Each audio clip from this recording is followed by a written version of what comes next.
GVMC council meeting లో మద్యం shop అనుమతులు ఇవ్వరాదని గలమెత్తిన 41వ వార్డు కార్పొరేటర్ కోడిగుడ్ల పూర్ణిమ. మా వార్డు జ్ఞానాపురం నందు 2017వ సంవత్సరంలో అప్పటి స్థానిక ఎమ్మెల్యే శ్రీ వాసుపల్లి గణేష్ కుమార్ మరియు దివంగత నేత శ్రీ ఎంవీవీఎస్ మూర్తి సారథ్యంలో స్థానిక 41వ వార్డు ప్రజల 133 రోజుల నిర్విరామ దీక్ష ఫలితంగా వైన్ షాప్ తొలగించడం జరిగింది. అంతేకాదు రాష్ట్ర హైకోర్టు ఇచ్చిన ఉత్తర్వుల ప్రకారం 100 మీటర్ల దూరంలో ఎటువంటి దేవాలయాలు కానీ ప్రార్థనా స్థలాలు మరియు కళాశాలలు ఉన్నట్లయితే వైన్ షాప్ ఉండకూడదని అటువంటి ప్రాంతాన్ని రెడ్ జోన్గా పరిగణిస్తూ ఉత్తర్వులు ఇవ్వడం జరిగింది. ప్రస్తుతం కూటమి ప్రభుత్వం ఏర్పాటైన తర్వాత వైన్ షాపులకు అనుమతి ఇవ్వడం జరిగింది. దీంతో మరలా మూతపడిన వైన్ షాప్ తిరిగి ప్రారంభించడానికి వైన్ షాప్ యజమానులు సన్నాహాలు చేస్తున్నారు. ప్రస్తుతం జ్ఞానాపురంలో 16 విద్యా సంస్థలు, దేవాలయాలు, ప్రార్థనా స్థలాలు ఉన్నాయి. ముఖ్యంగా రైల్వే స్టేషన్ సమీపంలో ఉండడం వలన ప్రతిరోజు సుమారు 2 లక్షల మంది ప్రయాణికులు రాకపోకలు సాగిస్తుంటారు.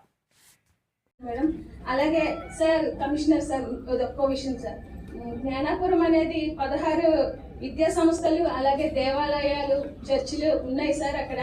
అలాగే రైల్వే స్టేషన్ కూడా సమీపంలోనే ఉంది సార్. రోజుకి ప్రయాణికులు 20 నుంచి 20,000 నుంచి 30,000 వరకు కూడా ప్రయాణిస్తూ ఉంటారు ఆ ముందు నుంచి.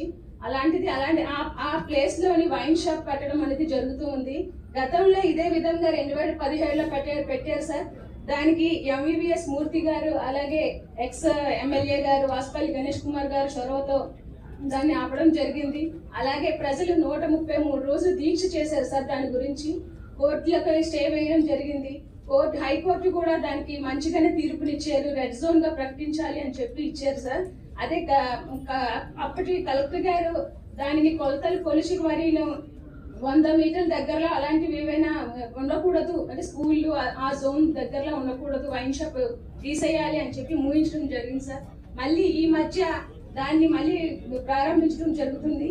మీ ద్వారా నేను మిమ్మల్ని కోరుతున్నాను సార్, కొంచెం ఈ విషయంలో మా వార్డుని కొంచెం మీకు సహాయం కోరుతున్నాను. వార్డు వాళ్ళందరి తరపు నుంచి కూడా కలెక్టర్ గారికి దీనికి మీరు మా కష్టాన్ని మీ ద్వారా కొంచెం ఆయనకి చెప్పి దీనిపై చర్యలు తీసుకొని అక్కడ పెట్టకుండా చూడాలి sir. Thank you sir. Thank you madam.